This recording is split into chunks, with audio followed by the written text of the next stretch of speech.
Good afternoon, Mr. Anirudh Mukherjee. Good afternoon, Ms. Tejasvi Naik, and friends assembled here, and delegates assembled here. It's an honor and privilege to be part of, I think, what is being conceived as a thought for a digital city. And Kotak Bank, in our own way, right, have been contributing to the e-governance initiatives of the government of Madhya Pradesh. In the next 10 minutes, and we'll make it as sharp as possible, what we would like to cover here is what are the smart ways of financial inclusion that we do at Kotak Mahindra Bank, and how we partner with the Government of India and many states across the country. Quick one, couple of things that we'll just run down. Quick about Kotak. Just a brief snapshot in terms of Kotak. Today, we are the 4th largest bank, and in terms of our NPA, we are at 0.92%, and we have reasonably large presence across the country. And that's the presence really for us. And we also have a global footprint in US, UK, Dubai, and Mauritius. We just thought, even before we get into financial inclusion, just to give a perspective in terms of the priority sector lending that we do in Madhya Pradesh. You can just sift through this, it's available in the presentation. And very clearly for us, whether it's for the rural customer or for the urban customer, what we clearly do is the differential interest rate that we offer to our customers is at 6%. So I think that's very clear. While we can talk about service and good service, very, very important. But what is most important for the last mile, for every consumer like you and me, is how much more do I get in my pocket? And we pay 6% on the interest rate on the savings account, which otherwise is normally 4%. And there's a quick snapshot in terms of what we offer across our banking platform.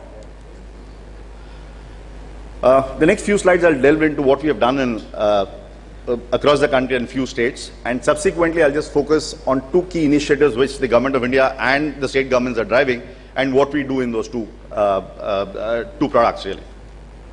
Very clearly, the solution that we offer through the government, it straddles across all the 4: payments, collection, communication, and technology. On the electronic payment, we have the Kotak Remit. That's the way it works in terms of, from a government perspective, you need to make payments and there's collection, and that very clearly shows how we are structured and what we can offer as a solution. Similarly, on electronic collections, I think what clearly is critical is from a reconciliation point of view, once the money is come in, what we can do. And a lot of it is in terms of MIS from a government perspective, what we can do, the MIS that we can offer to the government departments as they attempt to reconcile. Collections, there are multiple modes of collections. It's obviously the biggest one is the payment gateway, and this is something that we work very, very closely with the municipal corporation, the top 4 or 5 municipal corporations here in Madhya Pradesh, wherein a payment gateway is set up. And of course, you have the mobile banking app, you have the cash deposit machines, we have extension counters in a couple of corporations, and of course then there's a branch brick and mortar that's there. That's a payment gateway. And this is something that we would like to highlight, and especially for people in the government, very clearly for you, what you really want is the MIS capability, and this is something that we seek to deliver here. The PF Trust banking, once again, which is critical for all of us as end consumers. The technology that we have developed on the Provident Fund Trust, I think we adopted in quite a few states now, and we have evolved over a period of time. So that's something that we work closely with state governments. Okay. This just gives a gist in terms of the e-governance projects that we work closely, and this is at a national level. The Prime Minister's Relief Fund, the Mahatma Gandhi Swachhta Mission, the Housing Board. We work with a lot of housing boards for applications and then eventual remittance of money. And specifically from a financial inclusion, I think the Beej Nigam that we do in the state of Gujarat, the subsidy, bulk subsidy, I think that's important for us. That's a very critical offering that we do for the Gujarat government, besides the motor vehicle tax collection. For Maharashtra and Goa, we do a lot of corporation tax collections, and for the Goa Industrial Development Corporation. And at Delhi and Bihar, we do the VAT and the CST collections, and the state of Punjab. Similarly for Andhra and Telangana. And for Madhya Pradesh, which is across, while we work with a lot of corporations, even at the rural centers, we work very, very closely with a lot of those panchayats, talukas, etc. Okay, what I'd like to highlight here quickly in the next few minutes is 2 key projects for the government, which is very clearly the state disaster relief fund distribution, which we work in a particular state, And the NREGA fund distribution, we work in another state. So we're just picking this up as a model in terms of what our offering is. Very clearly, what does the government want? 100% online payments to the last mile. I think this is critical here. While yes, you can have an RTGS mode, what is critical is that poor farmer getting the money. And more importantly, as he gets the money, in case he doesn't get the money, does the government get a feedback? Or is the money lying around? And this is something that we work with a particular state government, and we have ensured that we have customized it. We spent a lot of hours with the government and brought this on board. So very clearly, as I said, government to customer on relief fund payments, on subsidies, and government to business on subsidies, vendor payments, and government to employee on pension and salary payments. And very clearly, we track the real-time settlement of funds, and real-time MIS, which is something that I spoke about. So just a quick model, and we can actually, after this session is over, as and when Mr. Anirudh wants the Q&A to happen, we can actually spend some time. But very clearly, what was the existing model? The data was prepared by the Tehsil office, it went to the collector's office, it was a bottoms up, and then divisional office, and then it was sent to the Mantralaya. And of course, then the Tehsil received the funds from the district collector, and so on, it moved on. So while this is a very busy slide, there are too many slides here. The crux here very, very clearly for us is the data collection was important, ensuring that the data that is captured is complete.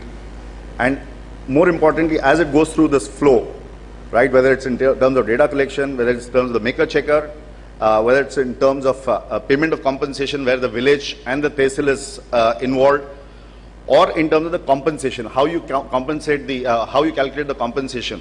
I think in each of this process, we have developed software where at any point in time, at each of the levels, whether it's the Tehsil level or at the Taluka level, very clearly what needs to be paid out is visible, what has been paid out is visible, and what are the monies that have come back is visible, right?